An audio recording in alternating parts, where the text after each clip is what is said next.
I'm Ella. And I'm Tyler. And this is the Oracle Sportscast. On Saturday, Tennessee Tech beat Charleston Southern 28-23 to improve their conference record to 3-2 on the year. So first of all, Ella, welcome back. Thank you. You're welcome. So Tennessee Tech won a close game on Saturday, Ella. It was kind of we've been waiting for it all year. They've been in some close games, but they finally were able to pull this one out. Yeah, I feel like going into this game, many people thought that Tech was going to be able just to pull this one and just run with it. But at the start of the game, you could see that this was a constant back and forth battle, which it was fun to watch. It was a fun game to watch. It was, and offensively, I liked what I saw from Tennessee Tech. There was a lot of diversity on offense. Yes. I felt like it was a pretty well-balanced attack with the run game and throw game, both.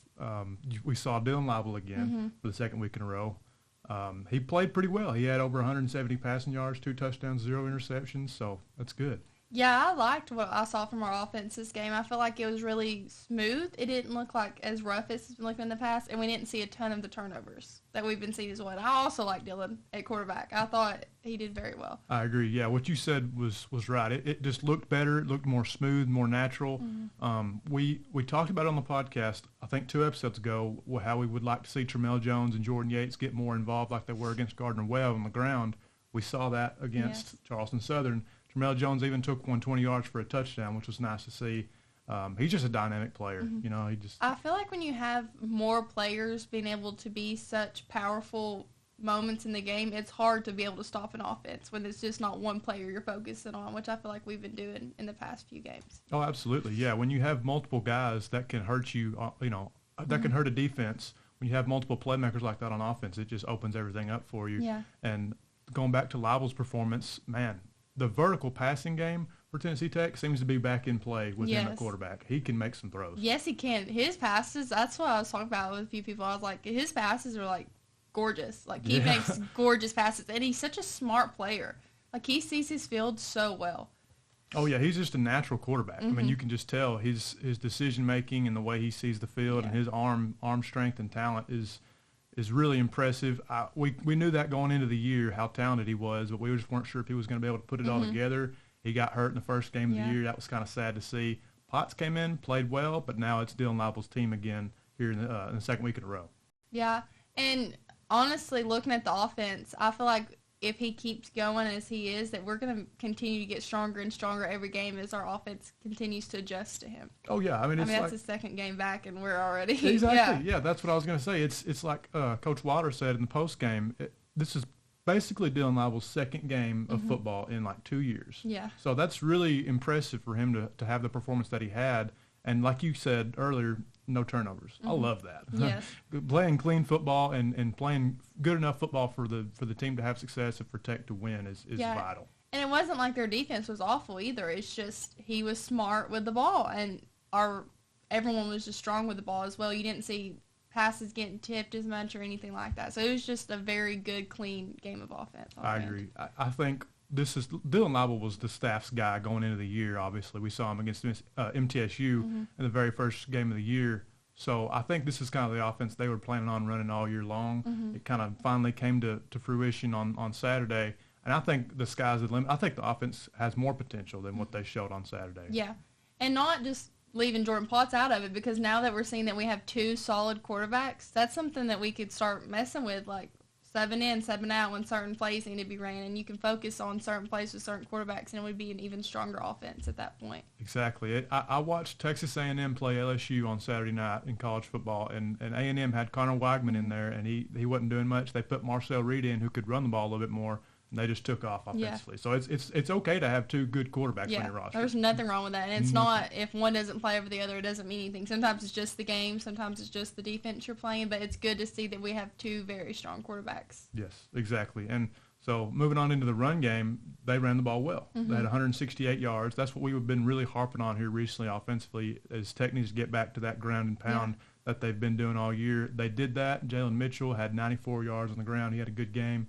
Aiden Little's another good game from him. I felt like he had some really tough runs down the stretch of the game, and he's just a guy that's just going to take advantage of every opportunity he gets. That's what I was about to say. The tough runs, we looked so strong running the ball, and we were strong with the ball. You didn't see fumbles or anything like that, but running the ball, it looked like we were hard to be taken down. Yeah, and that's what you want to see, just the effort from the running backs, just refusing to go down. That's good to see in the running back room. Defensively, we were able to force some turnovers again, which is good to see. We got 2 interceptions, one by Omari Fillier. Hope I'm not mispronouncing that name. Maybe I am. Sounds about right. That's okay. And one name that I do know how to pronounce is Tim Kutris. There he is. He got a pick. That's my guy. I'm not afraid to say it. That was a crucial play toward the end of the game, that interception by Kutris. It looked like it got tipped by Theron Gaines, which is a good play by him, but it was just like Charleston Southern was about to score, and Kutris was like, no, I'm going to take that right back. He's like, no, we're going to get this win, I'll take that. So you just kind of sealed the deal on the win right there, because if that didn't happen, they had the momentum in that moment, and I'm sure they would have scored. Right, yeah, and it was, I think the score was 25-23. Tech was up, so all they needed was a field goal on that drive. Yeah. And Kutris was like, no, you're not getting anything. No, So that was cool to see. Keep it on the defensive side of the ball. Aaron Swafford was everywhere at the linebacker position. I think he finished with like 11 tackles. That's insane. He's just consistent, Mr. Consistent, really. Yeah. He's number 19 in the middle there. So it was good to see him do that. But yeah, defensively, they just, especially in the fourth quarter, the defense, they bended, but they didn't break. You know what I mean? Yeah. Like they made the stops they needed to make in order for Tech to be, set up in a good position to win the game. Yeah, we talk about our defense every week and how strong they are. And now I'm glad that we're talking about our offense being strong too. But to our defense, there was a little bit of the bend in the fourth quarter, which made me nervous watching. I was like, okay, guys, get it together a little bit. But once again, we didn't break. And I think that shows the maturity on the defensive end, that we have such older, strong, good players on our defense. That's right. I mean, it goes back to the senior leaders and even some of the juniors that you have on that side of the ball, like the Hudson Tuckers, the Daniel Rickards, Aaron Swaffords, Tim Kutris.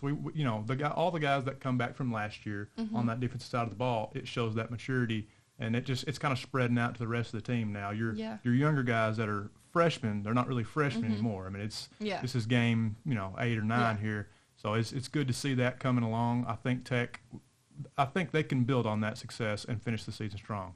Oh, I definitely agree. And I feel like now that we're not just riding on our defense, we're going to be even a tougher team, which I'm glad to see coming towards the end of the season and hopefully going into postseason. Yeah, and they've got another game this weekend against Lindenwood. They're going to host the Lions for homecoming, so that'll be fun.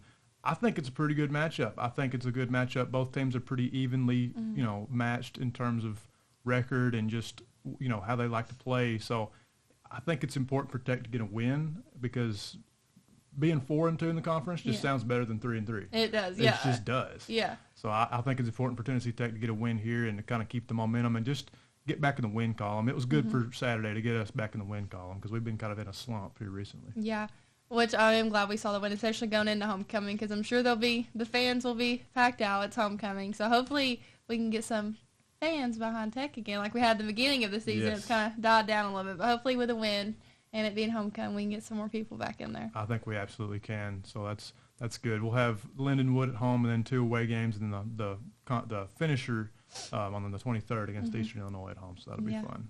But I'm Ella. And I'm Tyler. And this has been the Oracle Sportscast.